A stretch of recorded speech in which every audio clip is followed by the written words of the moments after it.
secundaria de todo el país. La próxima semana el gremio anuncia movilizaciones por la rendición. Varias manifestaciones se realizaron en Brasil a favor y en contra del juicio político a Dilma Rousseff. En Argentina detuvieron a 2 jóvenes que a través de Twitter amenazaron con realizar atentados contra el presidente Mauricio Macri. Ya viene la tarde en casa, así es tu día, El Mentalista, Sangre Azul y La Esclava Blanca. A lo largo de la tarde los vamos a acompañar con flashes informativos. A las 19 llega la edición central de Subrayado. Que pasen bien. Los esperamos.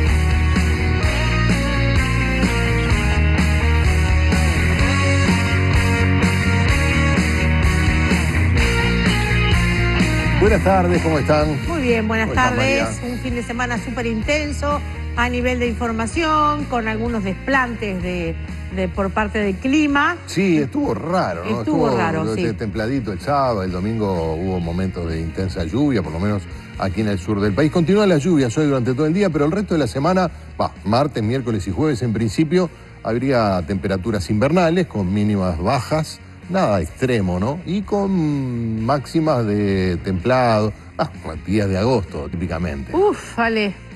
Yo es un mes a que le tengo mucho respeto. Agosto, por aquello de le que digo, sí. Julio lo prepara. No, y sobre todo porque yo he visto Yo días me agarro muy... fuerte para que no me lleve. No, Estoy lleva tratando. igual, con mesa y todo, Sotelo. Igual Sí, tiene bueno, hermoso... pero me hago la ilusión.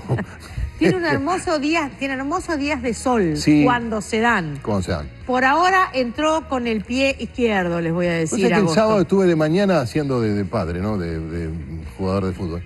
Y ya sentís que el sol de agosto calienta un poquito. Sí, y Esa que es hay más luz, los Sí, días también. son más largos y eso ya se nota. ¿Cómo anduvo ese partido? Bien, dentro de todo. Pues son chiquitos, juegan, corren a toda la pelota. Usted vive cerca de donde jugó Suárez hace poco cuando Yo estuvo. vivo a la vuelta de la casa de Suárez. Aleluya. La vuelta no. ¿Quién pero, se mudó primero?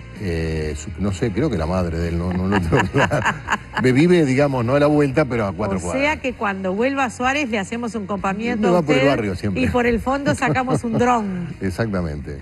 Bueno, vamos a hablar de otros temas mientras no vuelve Suárez al país, que tienen que ver con algunos viajes que sí están haciendo nuestros trabajadores que están en la Armada, porque hay una situación que se ha generado en Brasil y que tiene de alguna manera que ver con responsabilidades que nuestro gobierno ha decidido tomar a la hora de tener controles en frontera. Uno no se da cuenta, pero en realidad buena parte de las fronteras de la República Oriental del Uruguay son húmedas. Tiene presente el Océano Atlántico, el Río de la Plata, el Río Uruguay, pero después está el Río Cuareina, el Río Yaguarón, la Laguna Merín. Bueno, todos esos cursos de agua fronterizos los vigila la Armada Nacional a través de las distintas prefecturas. En este caso, ese tipo de tareas están reforzadas porque, como ustedes saben, a raíz de los Juegos Olímpicos en Río hay temor de que pueda haber atentados terroristas, de que puedan ingresar, ya sea por vía terrestre propiamente o por alguno de esos cursos de aguas que se pueden vadear con cierta facilidad algunas personas con intenciones de cometer algún atentado o algún tipo de tropelía. Bueno,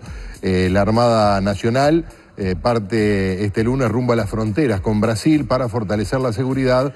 Esto lo hace la fuerza que tiene el control del 70% de las fronteras del país y que además está desplegada justamente en las fronteras con Brasil y con Argentina. Se cuenta permanentemente con un contacto con la inteligencia brasileña, teniendo como prioridad evitar que ingresen al país personas ya identificadas, que estén vinculadas a organizaciones terroristas, ya sea que hayan cometido atentados o que estén en alguna lista de sospechosos y cosas así. Obviamente, alguien puede decir, si para la CIA el ex preso de Guantánamo, Yihad, bueno, se me fue el apellido, estaba en la lista y se fue salió cruzando el Uruguay, cruzó todo el Brasil por vía terrestre, entró caminando a Venezuela, bueno, que debe ser difícil custodiar las fronteras de Brasil. Con 2 muletas. Y además con 2 muletas. O sea, sí. no es que se puso una peluca rubia y se perdió entre la multitud. Bueno, pero la Armada Nacional está colaborando en la medida de sus posibilidades, que tampoco tenemos una armada con tantos recursos como para hacerse cargo, además desde luego, de vigilar el mar territorial, y lo que hace habitualmente. Vamos a procurar un contacto con Gastón Jaunzolo, que es el jefe de Relaciones Públicas de la Armada, para que nos cuente sobre este desafío que asume, obviamente, en el compromiso o en el marco de los compromisos asumidos con el país de colaborar en materia de seguridad con el país vecino. Lo saludamos y le damos las muy buenas tardes. Bienvenido, Jaunzolo. Buenas tardes. Hola. Estamos en línea con el jefe de Relaciones Públicas de la Armada, Gastón Jaunzolo. Lo dormimos. Lo narcotizamos, usted y yo conversando. No, pero pensé que no estaba todavía, ¿no? ¿O sí? Bueno, vamos a ver. Bueno, vamos Estamos esperando esa línea. No hay apuro. Debe estar. Estamos volviendo a hacer el llamado, nos avisan por línea interna, porque sí, efectivamente estaba, pero hubo allí una situación. Vamos a decir que sobre la Laguna Merín se están realizando vuelos y sobre el resto de la frontera se ha decidido aumentar el patrullaje. ¿Me confirman por línea interna? ¿No? La aviación naval, que tiene aviones, helicópteros, supongo que son quienes están a cargo de esta... ¿Sirven los radares para esta instancia? Sí, sirven, sí, por supuesto, sobre todo para detectar aviones o algún aparato aéreo, si es que cuenta la Armada con este tipo de instrumental, no lo sé. Vamos a preguntarle al jefe de Relaciones Públicas de la Armada, Gastón Jaunzolo, entonces, que ahora sí nos acompaña. Muy buenas tardes, bienvenido. Muy buenas tardes para todos ustedes. ¿Qué tal? ¿Cómo anda? Bien. Cuéntenos, ¿los radares aportan información? Sí, sin duda que sí, facilitan y amplían muchísimo el rango de búsqueda que uno puede tener, ¿no? Y bueno, nos da mayor velocidad de respuesta en esto que la Armada está armando toda esta fuerza de tarea que, como ustedes hoy bien decían, tenemos que reforzar todo ese 70% de las fronteras de nuestro país. Y en particular, hoy lo que se hizo fue completar el despliegue en la frontera con el Brasil, ¿no? Recién ustedes detallaban todo lo que nosotros tenemos y bueno, aquí específicamente tenemos desde Bella Unión hasta Artigas por el río Cuarén, luego todo el río Yaguarón, la Laguna Merín y el arroyo Chuy, allí donde está la barra de Chuy, que también tenemos gente desplegada. ¿Cuántas personas? Bueno, hoy particularmente por la frontera con Brasil se desplegaron 120 personas que fueron allí a reforzar a los 200 que ya están en esa frontera. Ellos se desplegaron en 14 vehículos pesados que además llevaban 13 embarcaciones entre lanchas rápidas y botes neumáticos, un vehículo móvil con un radar que justamente ustedes mencionaban, para tratar de ubicarlo en los lugares donde la inteligencia indica que sería donde se debe colocar para poder complementar nuestra tarea, además de aeronaves de la aviación naval que van a dar la cobertura aérea en nuestra área de jurisdicción para tratar de ser lo más efectivos posible. ¿Y tiene dónde movilizarse, dónde descender allí en esa zona? ¿O vuelven a Laguna del Sauce? No, parten de Laguna del Sauce, el avión de patrulla marítima parte de Laguna del Sauce, recorre todo lo que es la laguna y bueno, y también la parte norte allí del río Cebollati y vuelve a Laguna del Sauce. El helicóptero no, el helicóptero tiene la particularidad de que bueno, va a poder aterrizar en los distintos lugares que vamos a tener allí para que haga base y además para, en caso de algún tipo de evacuación, poder tenerlo allí a la orden, ¿verdad? Estamos mirando aquí en pantallas parte del equipamiento que está desplegando la Armada. Jaunzolo, el radar, ¿qué alcance tiene aproximadamente? Bueno, el camión que tiene dos radares, uno de mucha precisión que tiene un alcance de 6 millas, estamos hablando de aproximadamente unos 12 kilómetros, y otro que es de 12 millas, estamos duplicando aproximadamente unos 24 kilómetros. Y con eso pueden detectar básicamente actividad aérea. No, no es para actividad aérea estos radares. Estos radares son solamente para la parte marítima y sobre todo en lo que hace a la Laguna Merín, que es un espejo de agua bastante extenso. Claro. Y con esto vamos a poder detectar algún tipo de movimiento que no sea regular y de allí poder direccionar a nuestras embarcaciones, tanto esas lanchas rápidas o los botes neumáticos que van a estar tripulados por personal del Cuerpo de Fusileros Navales o de la Unidad de Apoyo de nuestra prefectura. Jaunzolo, ¿qué pasa con los ciudadanos que, por ejemplo, quieran o ir a participar de alguna de las destrezas olímpicas o meramente trasladarse por la frontera? ¿Les va a significar algún control extra? Bueno, no control extra, sí, tal vez un poco más minucioso, ¿verdad? Porque como consecuencia de estos Juegos Olímpicos es previsible un incremento de flujo de personas que utilicen nuestro país como vía de acceso a las distintas ciudades brasileñas. Y lo que va a llevar adelante nuestra institución es conducir operaciones de vigilancia e interdicción en nuestra área de jurisdicción para tratar de impedir el pasaje a esas ciudades de personas con intenciones terroristas. O sea, si va a haber un control, si hay un control migratorio, eso lo va a hacer la Dirección de Migraciones, lógicamente. Ahora, si hay un pasaje de personas por los lugares o los canales que no son habituales, es decir, por los distintos pasos de frontera, se va a obligar a que esas personas lo hagan por los pasos de fronteras donde allí están todos los centros de control minuciosos, ¿verdad? En caso de que se detecte algún tipo de anomalía o actitud sospechosa, bueno, ahí se procederá a detener a las personas y se hará una investigación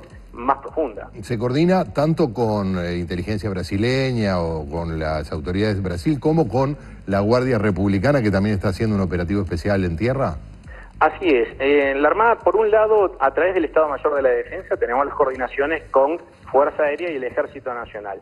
También la Armada Nacional tiene los contactos y las coordinaciones hechas con el Ministerio del Interior, ¿verdad? Para que todas las unidades que trabajan dentro del Ministerio del Interior puedan trabajar de forma coordinada y nos podamos complementar unos a otros. También del otro lado de la frontera, tanto con Brasil como con Argentina, estamos en continua comunicación y además con agencias de inteligencia internacionales para, en caso de que haya algún tipo de información, podamos estar adelantados y impedir que haya algún inconveniente. También voy a llevar un poco de tranquilidad a la población de que al momento no se cuenta con ningún tipo de información que haga pensar que habría alguien con actividad terrorista en nuestra tierra, ¿no? Solo explíqueme cómo es el procedimiento. Se detecta una persona que genera ciertas sospechas, a veces por su actitud, otras será porque ustedes reciben determinada información o consideran que alguien está bajo la luz de sospecha. ¿A esa persona se la detiene o se la deja ingresar a Brasil y el problema es de Brasil y Uruguay lo que hace es informar de la manera que sea? Es decir, el problema ¿lo compra Uruguay o lo ve pasar y le advierte a Brasil? No, nosotros tenemos que actuar, ¿verdad? ¿Qué sucede? Aquí si nosotros vemos a una persona con alguna actitud sospechosa o que reúna caracteres de descripción de alguna persona por la cual nosotros hemos recibido información, se la va a detener.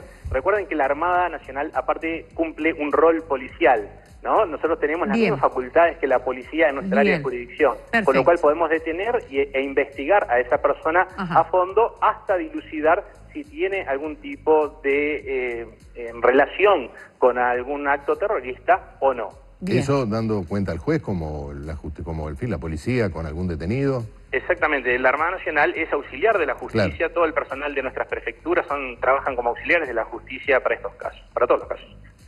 Bien, disculpe lo de lo compra Uruguay, en realidad quise ser gráfica a la hora de decir nos adueñamos del problema. Claro, nos empoderamos ante el problema o simplemente lo derivamos con la información pertinente. Le agradecemos mucho el contacto esta tarde. Por favor, buenas tardes y gracias por poder difundir todo esto. No, por favor, hasta Estamos luego. A las órdenes. Contactábamos entonces con el jefe de Relaciones Públicas de la Armada, Gastón Jausolo, sí, con quien hablábamos entonces en línea directa.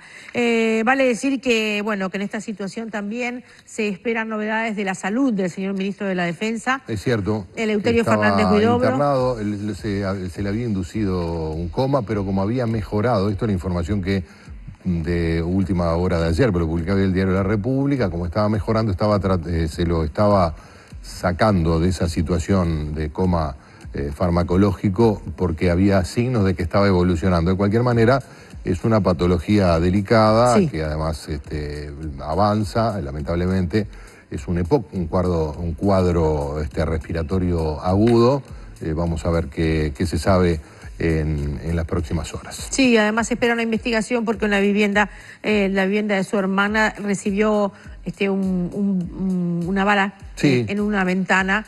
no hay por qué hacer más que ninguna conjetura, pero de todas maneras, sí genera una investigación al respecto. Fue un hecho extraño, porque no fue en el marco de una balacera o de un tiroteo, en fin. Es lo que antes se llamaba una bala perdida, pero ahora los códigos una son bala otros. perdida se pierden en alguien que está tiroteando, que está participando en un tiroteo. Esto, al parecer, fue un único disparo. En fin, no sabemos nada más que eso. Ahí está. Pero, bueno, hay que investigar.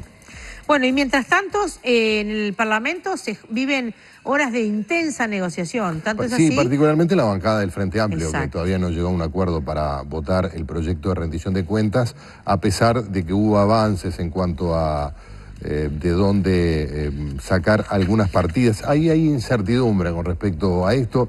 Desde la oposición ya se ha señalado que el mecanismo que se ha encontrado es inconstitucional, por cuanto encomienda al Poder Ejecutivo a utilizar dinero de los rubros que considere conveniente, lo cual no es lo que se corresponde con el artículo 215, que le da al Poder Legislativo, a instancias o a propuesta del Poder Ejecutivo, la facultad de eventualmente reasignar rubros, pero tiene que decir de dónde salen esos rubros. Es una situación complicada. Aún así, con este acuerdo, no consiguió la bancada de Frente Amplio alinear a varios diputados que no están dispuestos a acompañarlo, sobre todo diputados del PVP, del Partido Comunista y de la Liga Federal, que siguen en sus 13 de no votar el artículo 6, por lo menos, ¿no? Es en las 6 de la rendición de cuentas, estarían conversando a esta hora de esta tarde, porque estas son las horas justamente, así que en el marco del transcurso de nuestro programa estarían viendo. Habló el ministro de Economía de desactivar ese acuerdo, por ese artículo, por si era considerado inconstitucional, y sacarlo como para quitar presión a esta situación. El del IAS, el del IAS. aumento de las alícuotas del impuesto a los jubilados. Bien. Sí. Aparte de eso, el ministro de Economía se ha despedido en las últimas horas de algo que fue una postura que llevó adelante la diputada Macarena Gelman, que está directamente relacionada con lo que les adelantábamos, que era la posibilidad de limitar la exoneración que tienen de impuestos empresas privadas si colaboran con las universidades privadas. Una iniciativa que apareció el viernes, que fue aprobada por la bancada del Frente Amplio en consulta con personal, con algunos de los jerarcas del ministerio, según dijo el diputado socialista, con respecto a este tema concretamente, Gonzalo Sibila. Sin embargo, no queda claro la votación de esta medida. Por un lado, sus propios impulsores que nos dicen que no es con un fin recaudatorio. Efectivamente, solamente se eliminan las donaciones, la exoneración impositiva para donar a universidades privadas, no se eliminan para donar a instituciones privadas de enseñanza primaria o secundaria o a instituciones públicas o a otras instituciones. Específicamente es contra las universidades privadas, es decir, no necesariamente va a llegar un solo peso ni a la Universidad de la República ni a la ANEP, por lo tanto con fines recaudatorios no es.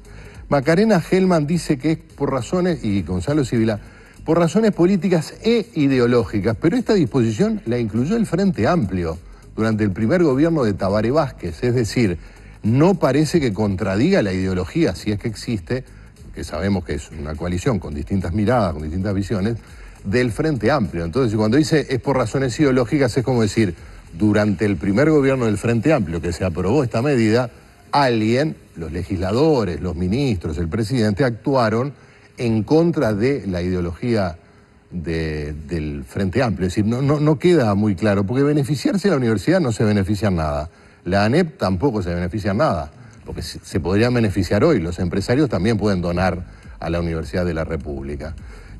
Realmente queda muy raro, sobre todo que apareciera después el ministro de Economía diciendo yo no estoy de acuerdo con esto. Claro, ¿cómo va a estar de acuerdo si él era ministro cuando se propuso? El tema es que además adelantó que se reuniría con las autoridades de esas instituciones educativas terciarias. Y hablando de instituciones educativas terciarias, el rector de la Universidad de la República, que estuvo con nosotros el viernes próximo pasado, Roberto Marcarián, ha planteado que está de acuerdo con el recorte de beneficios a las universidades privadas previsto en esta rendición de cuentas. Y argumentó, hay exceso de exoneraciones.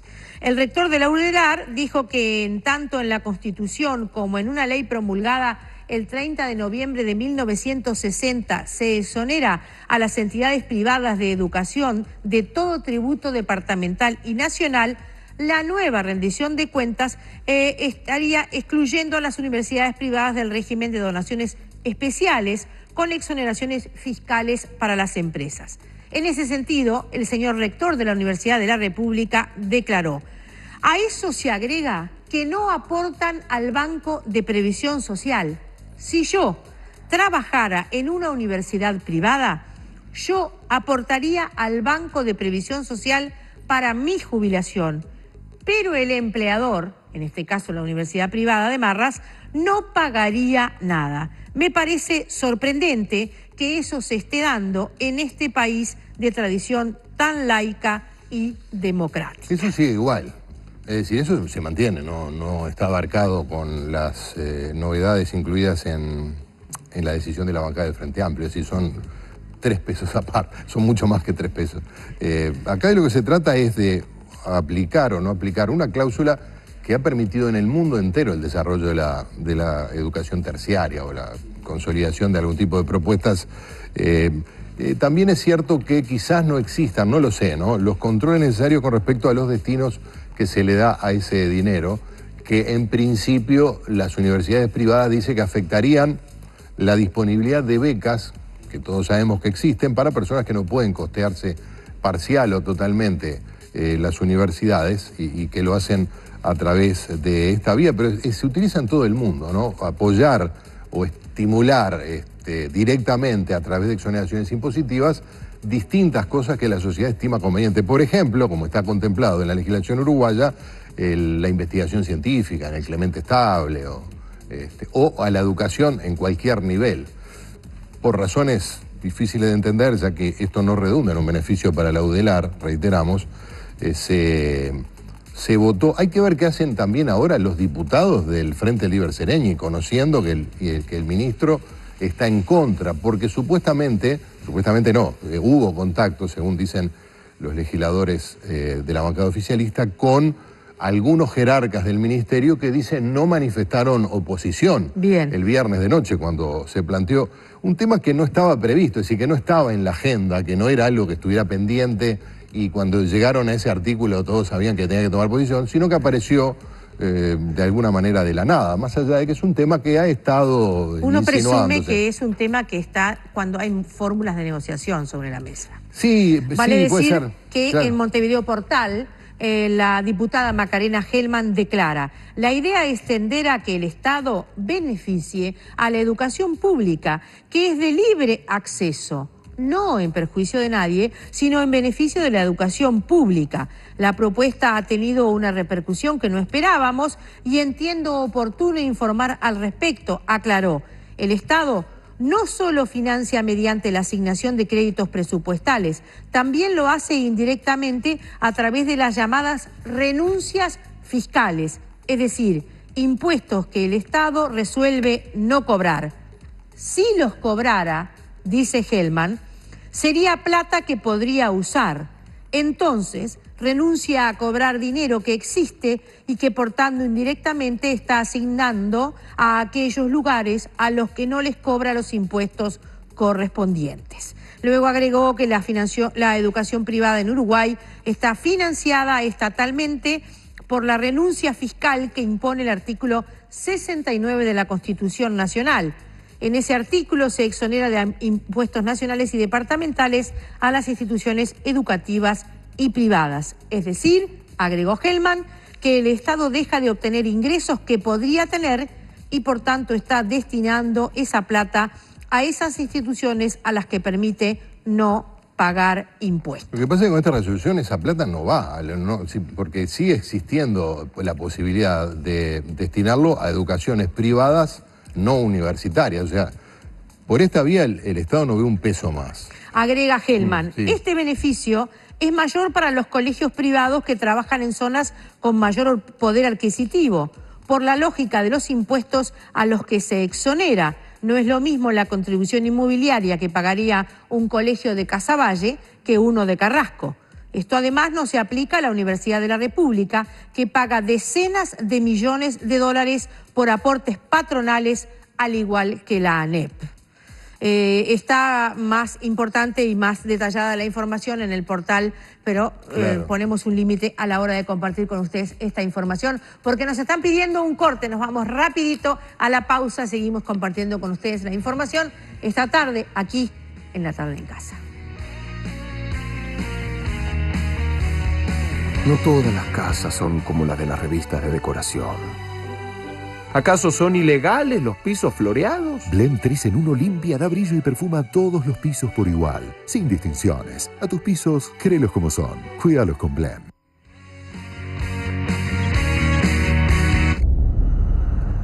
¿Crees que tu mundo está a salvo? Eso es una ilusión. Disfruta tus últimos momentos de paz. Ya escucharon lo que pasó en Londres. El culpable es de nuestros mejores agentes. Los comandantes cometieron un crimen que yo no puedo perdonar.